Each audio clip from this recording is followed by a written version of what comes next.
there's an evil entity in the house. You are about to see real people. I was terrified beyond belief. Reliving horrifying paranormal encounters for the first time. I truly felt it was like living in hell. As spirits protect the living and their property. My wife would hear voices. There was something definitely going on. They're here to protect our family. If I didn't go through it, I wouldn't believe it. Be prepared to be afraid.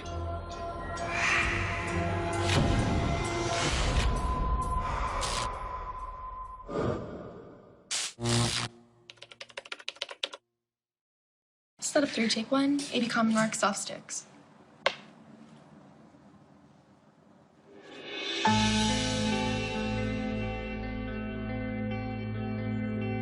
I am a single mother of an 11-year-old boy. It's always just been the two of us, just me and him. I live in a house, and it's been divided into 2 apartments. I have the upstairs. I grew up on the next street, and my mother still lives there, and, like, all my childhood memories are there. I love the neighborhood. And it's just quiet, calm street, not a lot of traffic. I like it a lot.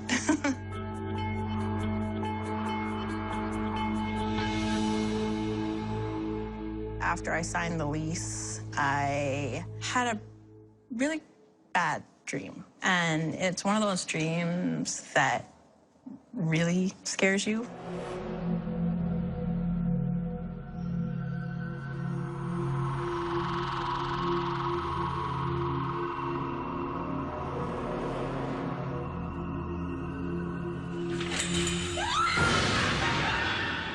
I dreamt that there was a decapitated girl in the bathtub of the apartment. There was no water in the tub, but she was kind of folded over herself, bent over her knees, down by the drain, and she was blue and dead.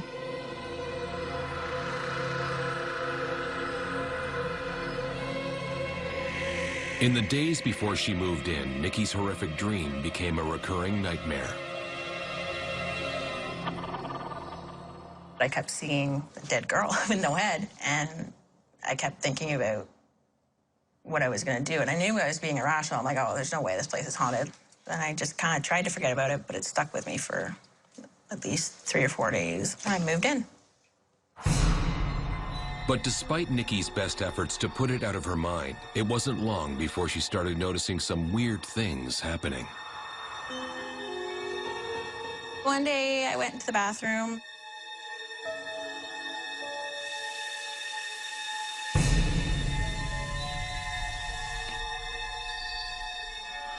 And my towel rack was on the floor.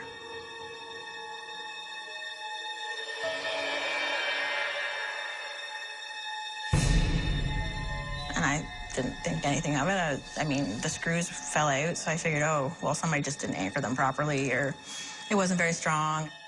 So I just put it back up and forgot about it.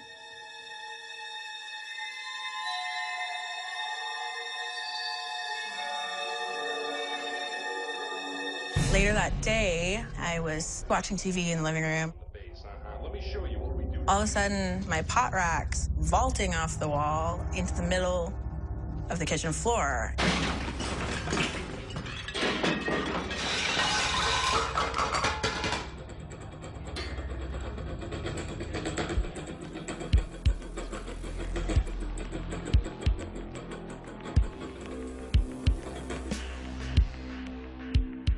I picked it up and examined it.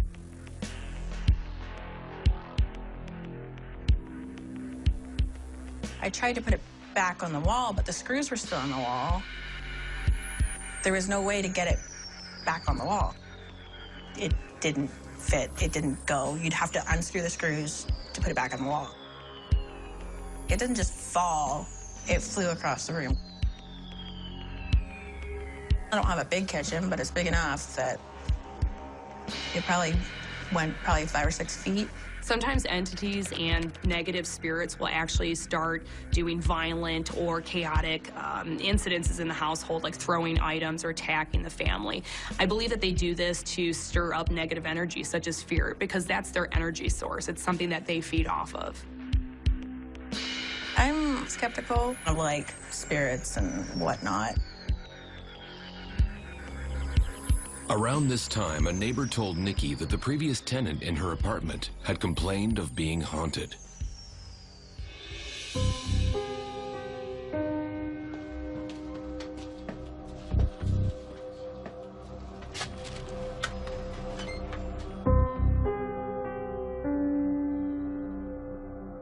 One day, a girl showed up at my front door looking for her mail, and I realized that it was the girl that used to live in my apartment.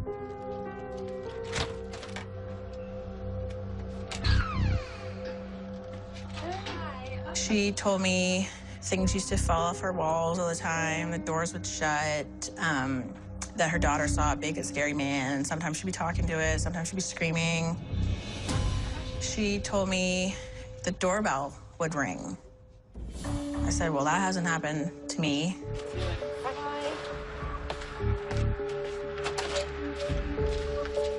I hadn't mentioned anything to my son, especially about what the neighbors had said and what the previous tenant said, because I don't want to scare him. So I just kind of let it go.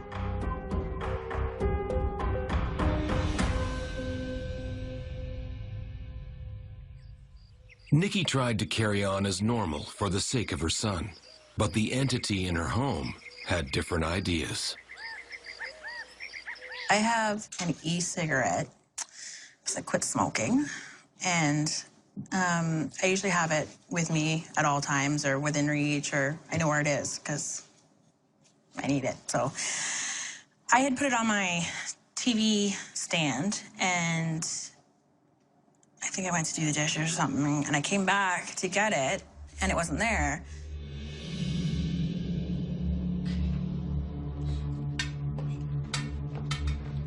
I started looking through the whole apartment. I think I looked for probably a good hour and a half. I started to yell. Probably about 30 seconds to a minute later, it was back on my living room floor, right in the center of my living room floor.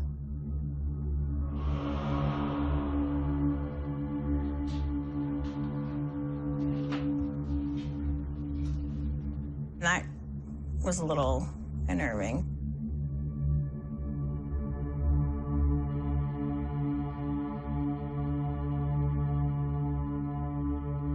The girl that lived downstairs had lived there for probably about 2 or 3 years by then, and she said that they'd gone through probably 4 or 5 tenants upstairs in the last 2 years, so I thought that was a little weird.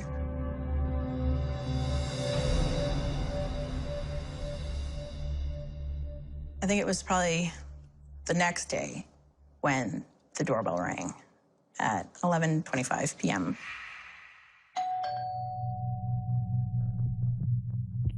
My heart was like pounding, and I thought, you know, who's gonna show up at my house at 11:30 at night? Like, it's crazy.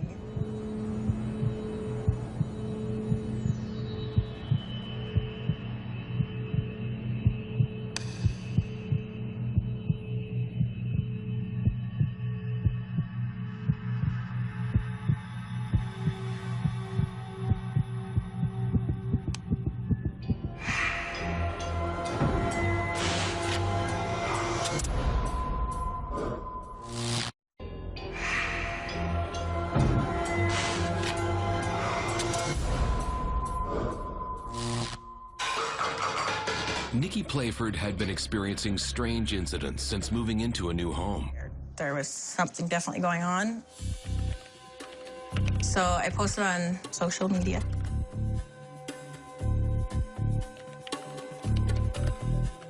I basically just asked if anybody had ever experienced living in a place that they thought was haunted or whatever. What did they do? Did they get how? Like, I didn't know what to do. Like, what do you do?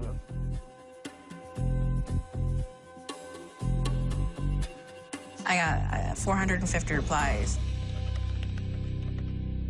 Someone referred me to a medium Shannon, and I'm very skeptical about mediums. The first thing I do is try and figure out if it's someone who just wants attention. So I made connection with her and spoke with her a little bit. Shannon immediately picked up on Nikki's fear and confirmed that there was a strong male presence in her apartment. I made a comment about the man that was in her home. I asked if there was a path nearby because I felt like he had passed either on a path or on some train tracks nearby. As soon as she said tracks, I just knew it was Rodney. He was murdered about 3 years ago on train tracks. He was pushing his daughter in her stroller when someone ended up stabbing him and leaving him to die. He was related to my son. Rodney was a distant relative of the family, and it was pure coincidence that Aiden was at the hospital the day he was brought in. Worried that Rodney's spirit was unhappy and causing the disturbances, Nikki asked Shannon to perform a cleansing ceremony.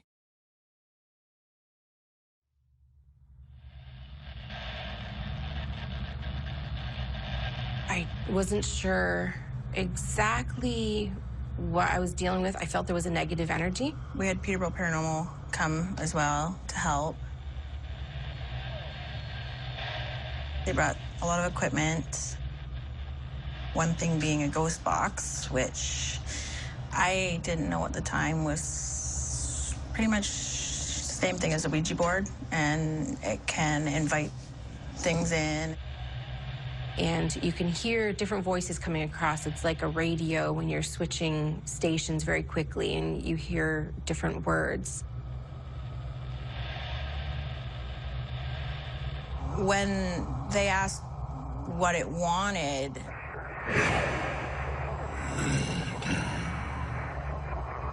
is when it said my son's name. It said murdered.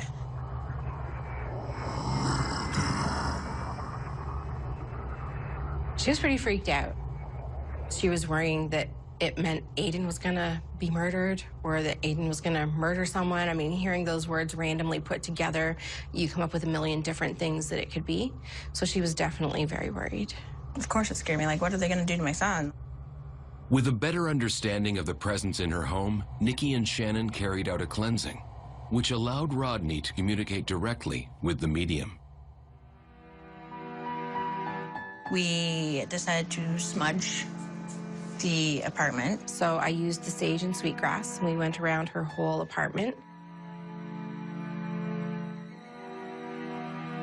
Rodney told her that he was sticking around because he was scared.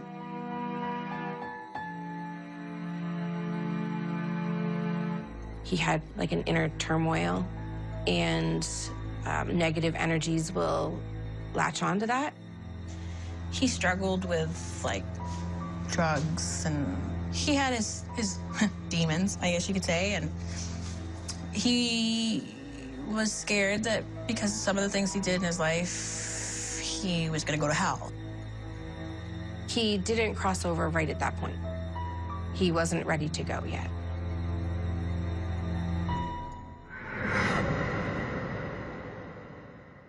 So before I left, I let her know sometimes it can take multiple times of us coming back to clear a space. I felt a little bit guilty when I left because I felt like there was still some energy there. It wasn't something that I felt like I could take care of on my own. I didn't want to tell her exactly what I was feeling. I wanted to wait and speak with my daughter so that we could figure out exactly what was going on. Without disclosing all of her fears, Shannon advised Nikki to remove Aiden from the apartment, as he had been the main focus of the spirit. So I sent him to my mom's.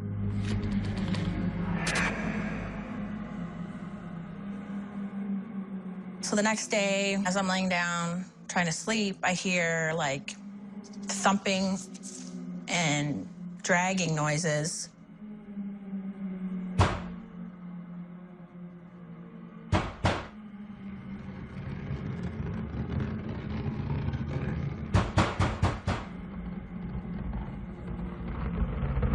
And it's not just me hearing them. My dog, Lucy, would sit up and stare, and her ears would go up, and she'd be, like, on high alert, and something wasn't right.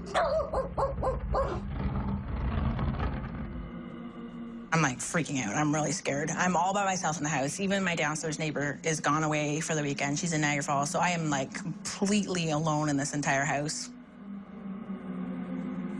I got on the phone and called Shannon. I was like, is everything gone? Like, I don't feel right. She's like, well, no. I said, like, is Rodney not gone? Like, I don't get it. Like, what's going on? She said, no, he's gone, but you have other things there. She told me whatever it is, it was invited in, and that it is in Aiden's room. She told me to salt the windowsills and then the threshold of the doorway from our front door and across Aiden's doorway so that it can't get out. So I did all that, and my son's bedroom door slammed shut.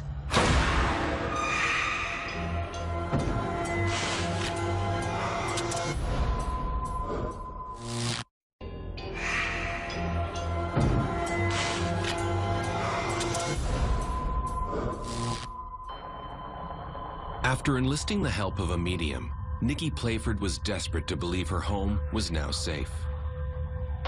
It wasn't long before she was disappointed. My son's bedroom door slammed shut.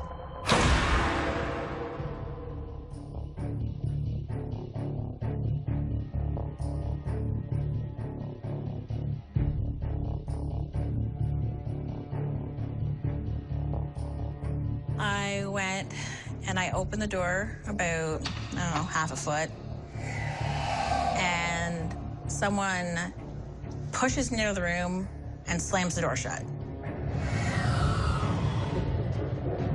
It felt like someone or something was standing in the doorway, like glaring at me.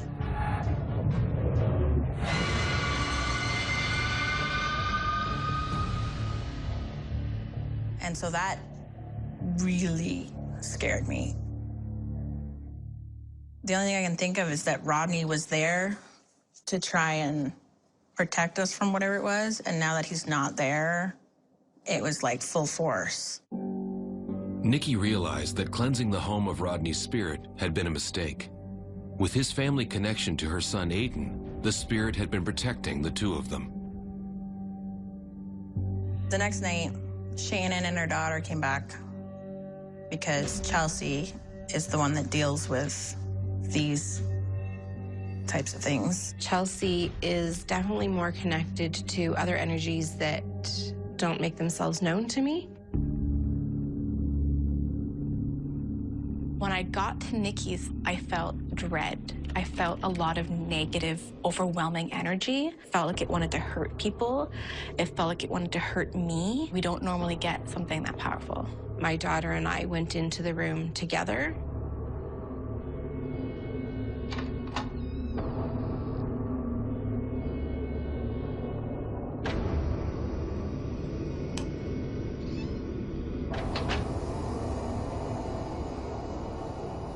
It was just overwhelming energy. It was heavy. It was like I'd hit a wall and I couldn't take a step forward. I was a little bit shocked because I don't normally deal with that kind of energy. And we were saying the Lord's Prayer, Our Father, and every time we got to that point, deliver us from evil, every time we said those words, we both got goosebumps through our whole body. And it was just like, whew, like that's what we were dealing with, was evil.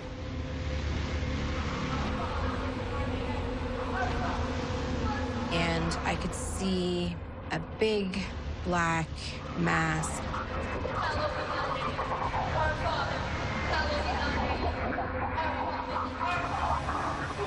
It looked like a bat, but like a man.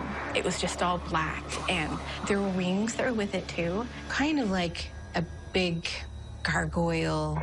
It was very large, and I just felt like it was just right in front of me.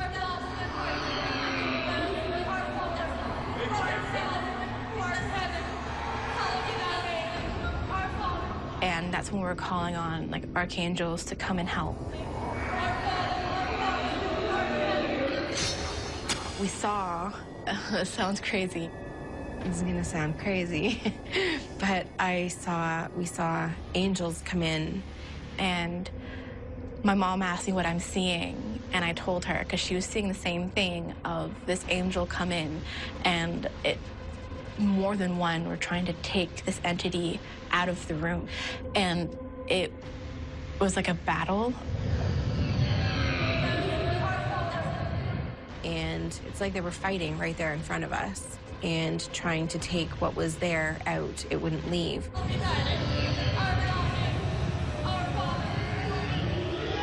And then was ripped away and was dragged out of the house.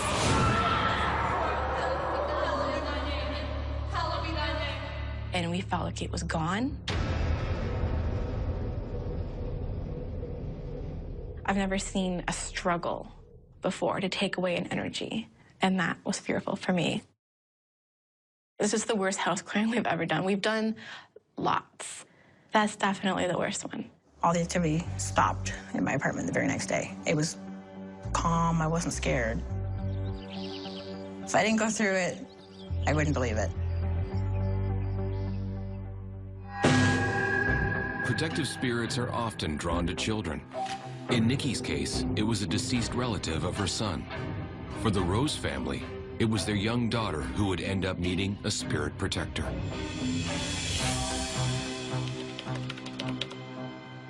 S01E04, it become a marker.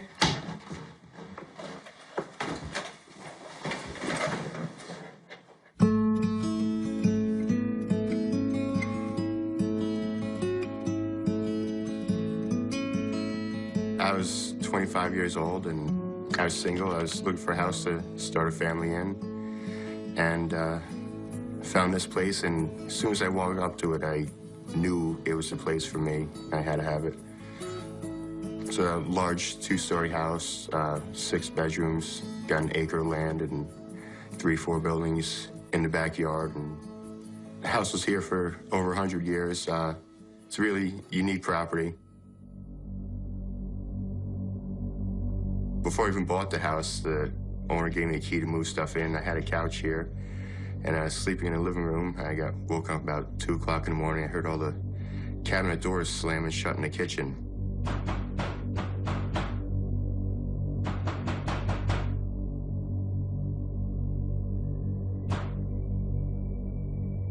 And I got up and went in there thinking someone was in there.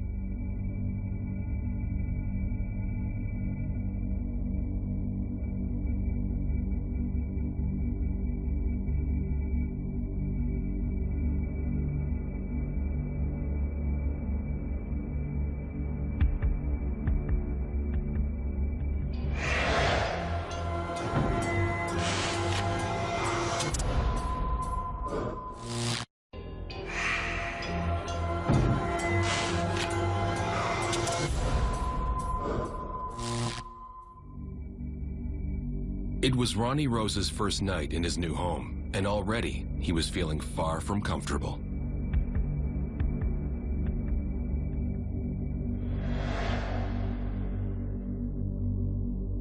There's no one there, and all the doors were shut. At first, I thought it was an intruder that came in, but upon going in, I was only 1 room away, so there's no way they could have got out in that time.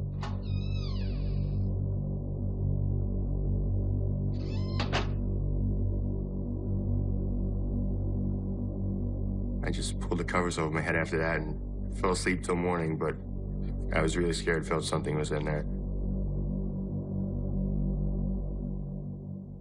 The next morning, everything was fine, so I kind of tried to push away, like, you know, maybe I was half asleep. Ronnie tried to convince himself it was all nothing, but whatever had caused the strange incident had other ideas. I started hearing, like, footsteps upstairs when I was alone, and at night you'd hear stuff dropping on the floor, and sometimes you just get a feeling that someone was there with you even though you were alone. It was becoming ever more difficult to ignore the worrying events. I was in the house a few weeks at this point. It's really boss, man. Deep purple, keeping it I was in all a spare bedroom. I was going in the dresser, getting some clothes out. And it was the middle of the day, window was open, it was sunny. How was the trip? I looked up and I saw a little girl.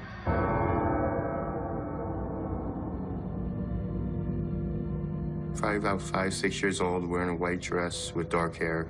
Her back was turned to me, standing in the doorway of the room I was in. I couldn't see her face, but I could just see black hair with a long white dress that almost touched the floor. And she was kind of see-through looking. And then she walked out across the hallway into another bedroom and then just disappeared in the doorway.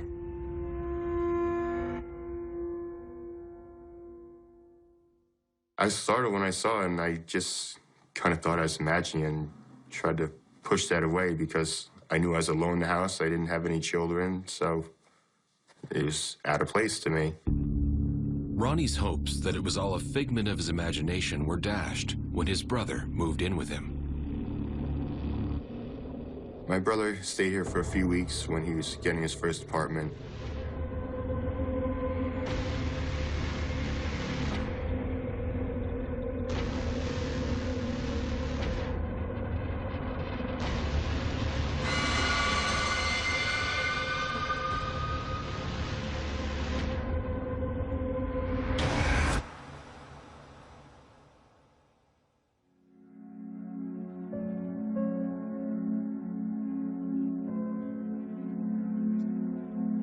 He asked me the next morning, "Were you in my room last night?" And I said, "No." He said, "You weren't leaning over my bed with your face by me?" I said, "No, I was upstairs sleeping."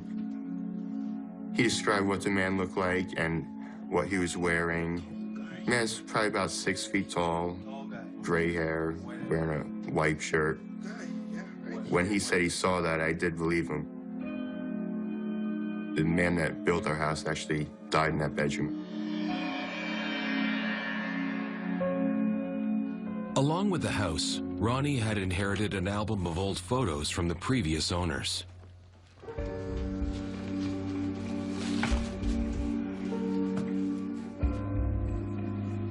I showed a picture of the man that built the house with his 4 sons, and he instantly pointed to the man in the center of the photo and said, "That was the guy I saw last night." I kind of felt a little relieved that someone else that was at this house experienced something, and it wasn't someone that I knew. I feel that his presence is here because he built this house, he built the business that was here, he's got a lot of memories here. It's pretty typical for somebody who built or designed a house or is very attached to their home to stay in that home in the afterlife after they've died. They feel some sort of ownership of the house still, or that they feel a little bit possessive of it. And oftentimes they'll make themselves known and really establish that this is their house still.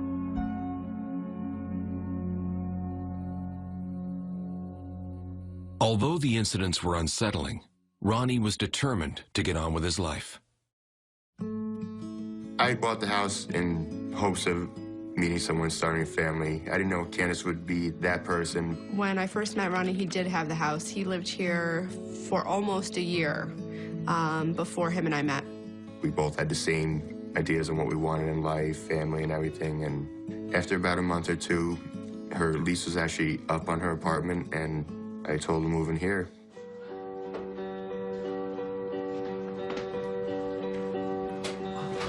I really loved the house. I loved the age of it. I loved the style of the house and how open it was. And both of us loved the backyard. We decided to get married eventually and have a family.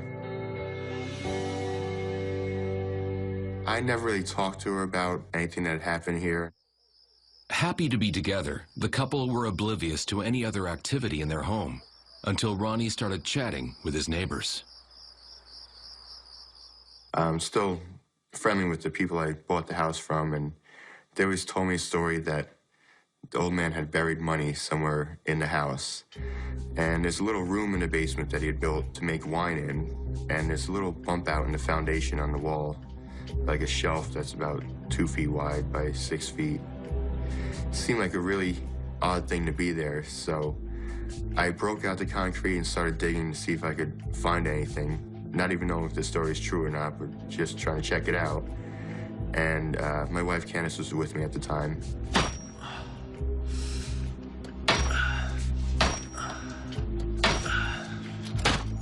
And we were down there for about a half hour, breaking the concrete and digging a hole out. All of a sudden, we felt really overbearing presence, like something wanted us out of there.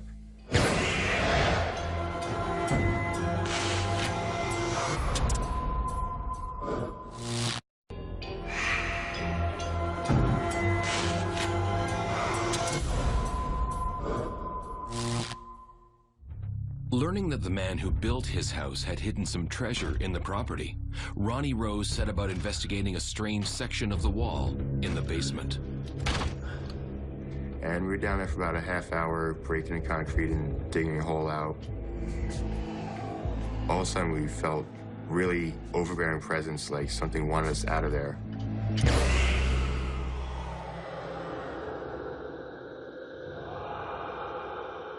It's very overwhelming when you're in that area. You just immediately feel like something is right there with you. They are really trying to tell you you're not supposed to be here. It's just a really unnerving feeling, like someone was angry with us and wanted us to be away and stop doing what we were doing in that spot. We decided we better stop doing this and went upstairs. Sometimes spirits will stay here on Earth because they have unresolved issues, such as feeling possessive or needing to guard a certain item. So say if somebody buried cash or money in the basement, that spirit will still feel possessive of that item. They will feel the need to protect it and guard against that so that other people will not discover the item. The rest of the night, no matter where we were in the house, there's always a strong presence that was scaring us the rest of the night. Whenever I go near that spot, even if it's nothing to do with digging the hole or anything, I start feeling a presence around me, no matter what time of day or night it is. Ronnie and Candace took the hint and never tried to open the wall again. Shortly after the basement incident, Candace gave birth to their first child. Things progressively got stronger after we had Kaylee. At night, putting our daughter to bed in her room, my wife would hear voices, like a woman's voice whispering in her ear when she was sitting in the rocking chair at night. I would fall asleep rocking her, and somebody was always standing behind her door.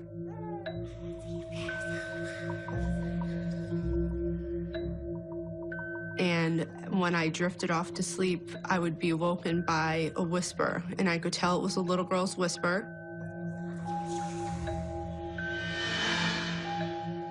And I couldn't make out what she was saying to me, but I could tell that she was trying to talk.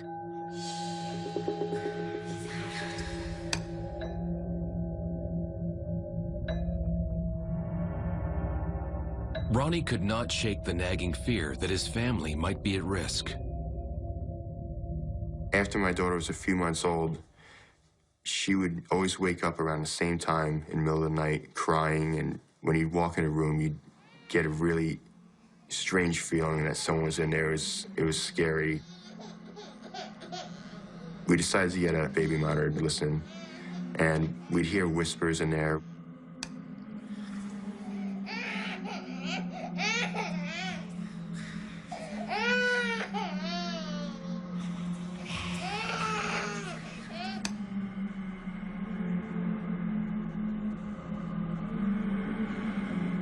Candace went back to bed, hoping it was an isolated incident.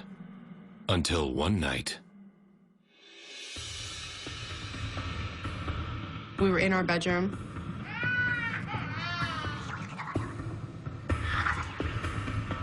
And we'd just be like, "Did you hear that?" And he's like, "Yeah." Ronnie said, "Yeah, I heard that."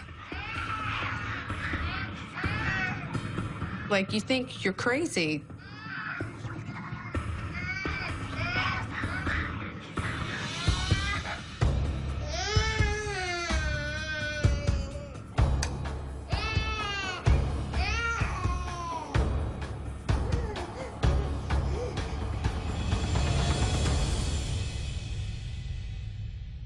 that was spooky because we had physically hurt it ourselves, but not being removed from it, like, and you know your kid's in there and you can't take her out of there immediately, and like there's something in there with her and you don't know, are these things bad? You know, is she gonna be harmed in some way?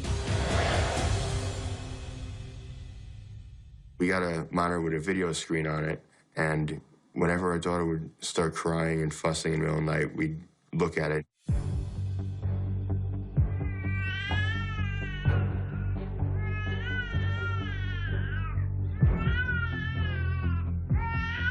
And you could see orbs flying all around in the room.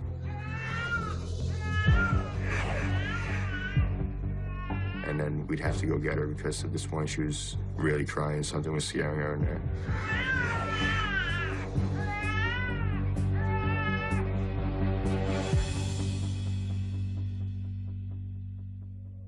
The couple were almost at their wits' end, but then the activity in Kaylee's room stopped, and everything went back to normal. For a while. When she got older and she could talk, she was always looking at her closet door at night, and she always wanted the door to be shut. We asked Kaylee what was bothering her in her room, if she was seeing things.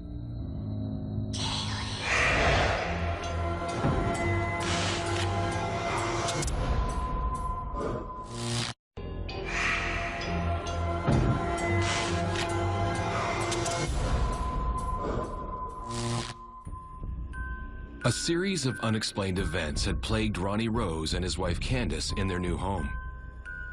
Now the activity seemed to be focusing on their daughter, Kaylee. We asked Kaylee what was bothering her in her room, if she was seeing things. And she'd say that she saw red eyes. And she's scary looking because her face looks messed up on the one side. And she always tries to talk to her and be near her, and she's just scary to look at, so she would cry because she didn't know what to do. She didn't know what it was. Kaylee described her as being young, sort of longish hair, and she would always say that her face was messed up, that there was something wrong with her face, and that's what scared her. We were worried for her daughter. We didn't know if whatever was in there was going to do something to hurt her, or she's going to be traumatized from being scared all the time. So we wanted to find some kind of resolution to it. We decided to have someone come investigate and see if they could back up what we were experiencing. Which prompted us to contact a paranormal investigation team. I called John Griffin. He has a paranormal research team, and he came out. Ronnie and Candace called me. Their family was frightened, specifically more so their daughter. They were really worried about their daughter. We had one of our intuitives volunteered to come and do a walkthrough of the house. He immediately was drawn to the second floor, particularly the daughter's room, and that he saw this little girl with a burnt face. We decided we would do a cleansing for their house. It worked for a while.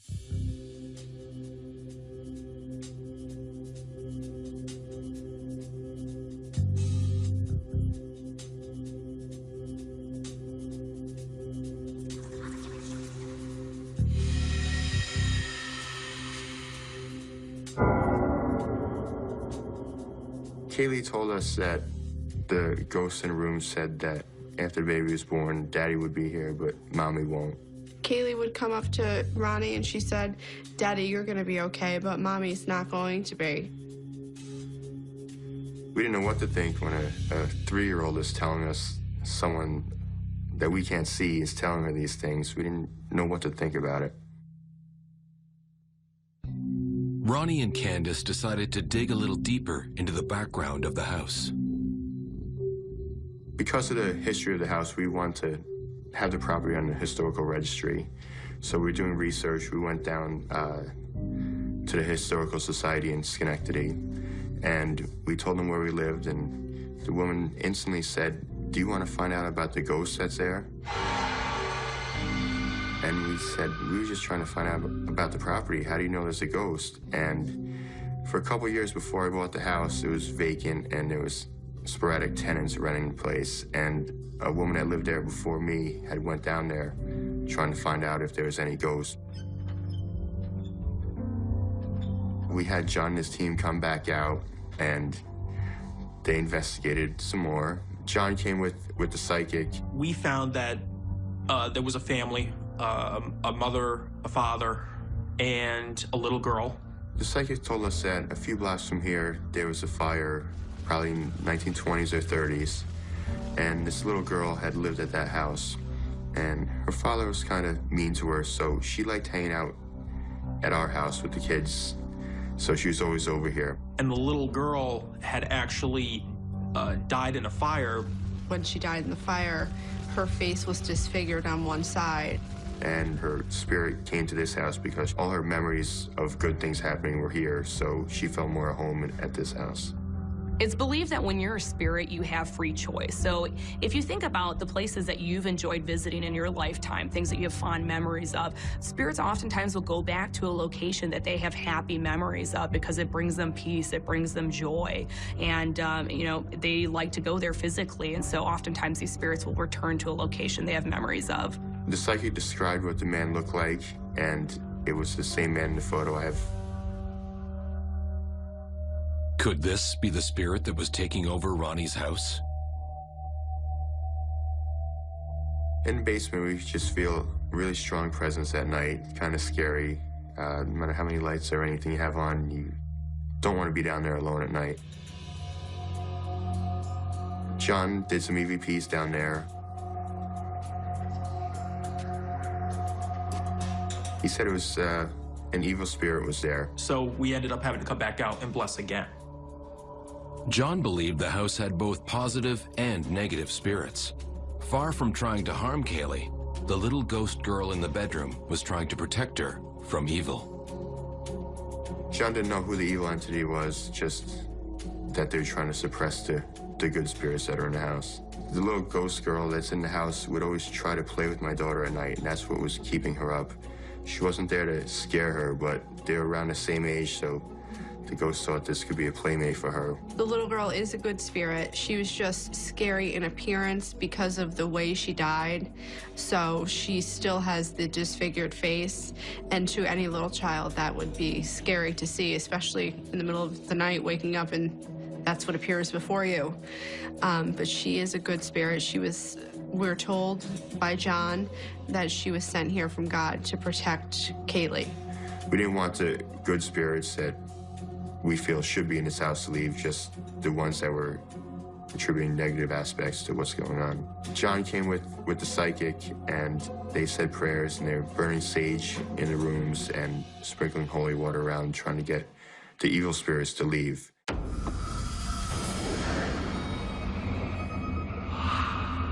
Deliver us from evil. Deliver us from evil, Lord.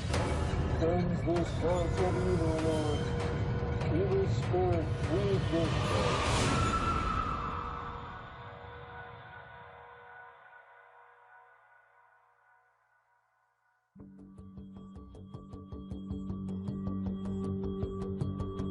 Right now, our house is pretty much normal. Once in a while, we'll experience a few things at night, but it's not the negative spirits that used to be here. We feel it's just a family, and they're in their house, and they're not going to leave, and we're okay with that because they built this place. They have a lot of memories here, and those ghosts don't bother us. So when we do experience it, we kind of know who it is.